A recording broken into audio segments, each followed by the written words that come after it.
Good morning, good afternoon, good evening, or good night, podheads. Welcome, welcome, welcome. It's been too fucking long. It's been 2 years since I checked in with you last, and it's time to remedy that. I have not been making videos. I've had a lot of life happen to me. An autism diagnosis, an ADHD diagnosis, new job to learn an entirely new industry. It's been a lot, but I'm back, and I figure since everyone else is doing it, why not finally give all of you a look at my office? So I'm going to take the time. We're going to walk around. I'm going to show you my collections. I have both my Omnibus collection in the office here as well as my film collection, and I'll show you a little bit about my music production setup, radio production setup, that kind of thing. So stick around. Keep kicking ass, guys. Thank you so much for coming back.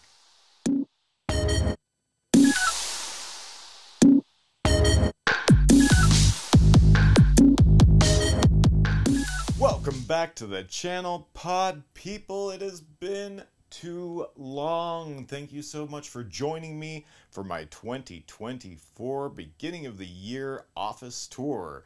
Normally I bring you videos about the things that I like, the comic books I read, the omnis that I read, records that I listen to. Over the next few weeks, I'm going to go ahead and continue making videos for you, and hopefully you'll notice the changes in the format. We've got some new digs, a little bit new setup, and while not kid tested, will always be mother approved. So stick around. We're going to go ahead and cut to tomorrow for better lighting in the studio. All right, potheads, welcome back. You've all seen this shot. This is where I was shooting last night. This is going to be the first time ever I've done a room tour, so I hope you enjoy it. Let me go ahead and start over here in the corner. I got my Doctor Strange poster. And here we start this movie shelf with some collected editions that are, collector's editions that are too large for any other shelf.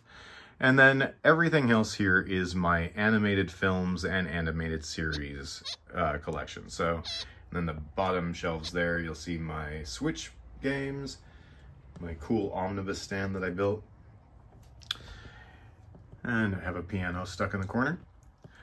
Up on top on the Omnibus shelf, you'll see we have my independent publishers, Dark Horse, some Image. We've got some IDW, Dynamite, Boom, those Vertigo Absolute Preachers. I love them. They're some of my pride and joys. Got the Absolute Sandmans up there. If we move over just a little bit here, you'll see some of my just kind of knickknacks that I've got stored up here, some lunch boxes. I'm a big Dungeons & Dragons fan, so if you notice behind my figures there, you'll see the Dungeons & Dragons terrain sets and monster sets. And then over here in the corner by our baby Yoda, we have a Goon collection, which I'm very happy to have still. This is my spinner rack, obviously. I still collect weeklies, so although I only get them delivered monthly, so if you see that the books are a few weeks old, that's why. And then moving on to the Marvel and DC Omnibus collection. So we started out here with American Vampire. Most of it's done alphabetically, but some of it is chronological. So as we go through, we've got our American Vampire, Aquaman, Batman, etc. Most of the Batman books I've kind of like grouped together chronologically. And then over here, let me look over the lamp for you. You'll notice that after Batman, I go straight into the Crisis books because, you know, B and then C. But then because the Crisis books are there, I wanted to make sure that they're all together. So on, so on. That's kind of my thinking there. Got some Flash, some Deathstroke, Green Arrow, Green Lantern. All of kind of the standard stuff. I wish DC would be putting out more books, but this is all I have for my DC collection right now. And then moving on to the Marvel collection, which is of course the more impressive of the two. Same thing, kind of start out alphabetically and then go chronologically. Some of them you'll notice Annihilation, obviously in the A category, but I can't just leave Annihilation by itself. You gotta put all of the rest of those books together. So that's kind of my my process there. There are Aliens, Avengers, X-Men versus Avengers.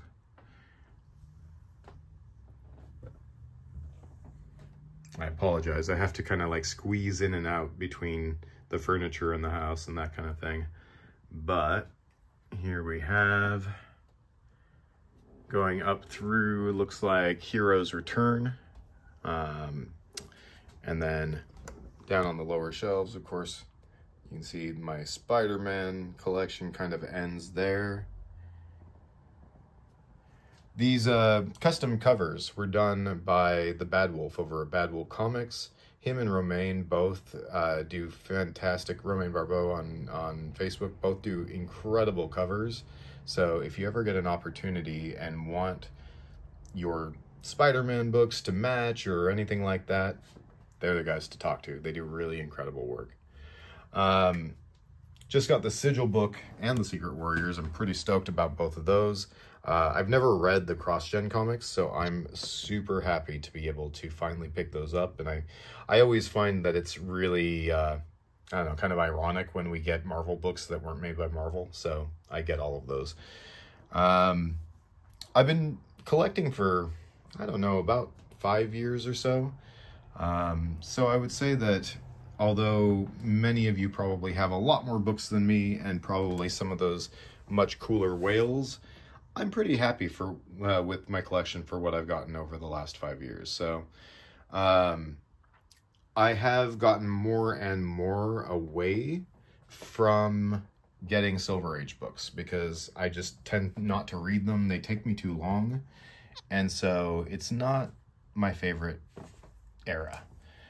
And here we got our War of the Realms, some original What Ifs, Wolverine. And then, of course, this is where, sorry about that. This is where my X-Men collection really starts. So starting with the original X-Men, we go through all the way through the Uncannies.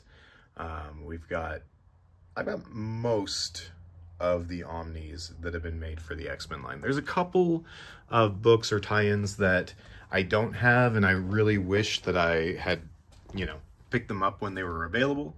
But for the most part, I think all of us are looking for that Shatterstar, right? And I just got the Omnibus Volume 2, just came out. It was on sale, 50 bucks on in-stock trade, so that'll be coming this next week. And I recently thinned out my vinyl record collection, so these are just the records that I've kept here in the room. They'll probably go eventually too. This is kind of a cool little selection of records here. So this is Doctor Who episodes on vinyl record, most of them in large sets that are pretty fun. They're actually like multiple episodes, so we're talking like anywhere from 4 to 10 episodes on vinyl that make, and complete stories for the various doctors and whatnot. These were all recovered from the episodes where the audio was saved but the video was lost, and so they were able to basically recreate these episodes and these storylines with a narrator. So those are some of the cooler vinyls that I really enjoy. And like some of you, I've only gotten a few of the compendiums, but I really do enjoy the compendium form factor for being able to just pick up a book, kind of take it with you and do some reading.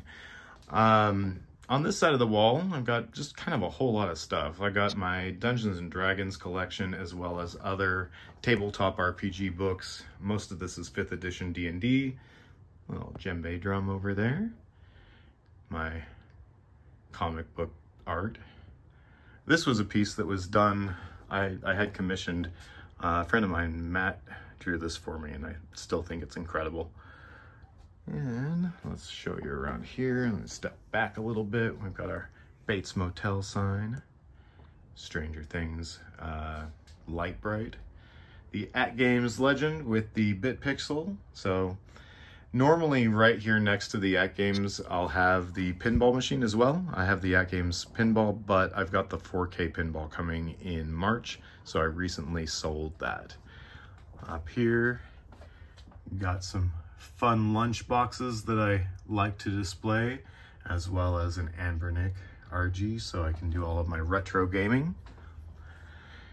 And this wall over here is what I affectionately refer to as my wailing wall, because with ADHD and decision paralysis, you can probably imagine it is a little bit challenging to pick a movie when you have, you know, thousands. In these two left shelves, these are all live action films. So everything here is regular studio films. It continues on through the second shelf.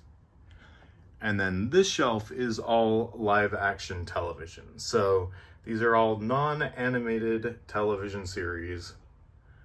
And it's kind of been an obsession lately. I started collecting Blu-rays and DVDs in about June of this last year, and this is what I've collected in about 6 months. The cool thing is, if you collect movies or if you have any interest in it, make sure that you check out your local pawn shops, because about 90% of this I purchased for about $1.50 a piece. So pretty fun stuff. It doesn't cost a whole lot. I'll go buy 10 new movies. It cost me a whopping 15 bucks. So the bombshell here, sorry about the reflection, but I did at least, you know, make her decent. This is an original pencil drawing. This is not the original. This is a print of an original pencil drawing that was done by my very good friend, Des, who also did the artwork for both my logo and for Bad Wolf Comics logo. Fucking incredible artist, guys. I just can't even. I wish I could really show you in detail how immaculately detailed the shades are, or the bullet chain, the bullet belt that she's wearing. It's just incredible. The fact that anybody drew this with a pencil, and to quote John Wick, with a fucking pencil, it's just incredible to me. So yeah, that's Dez's art. He's so awesome. If you ever need a commission piece or need work, please let me know. I'll try to get you in touch with him. And then over here, you'll see my actual workstation. So this is my workstation for everything. So I've got my monitor up here is showing Antiquity Radio's automation. So I have a full-time radio station that runs from the house here. It's an old-time radio station playing music from the 1910s through 1950s and old-time radio shows, dramas, comedies, that kind of thing. These two monitors here are my 9-to-5 job, and that's my regular work.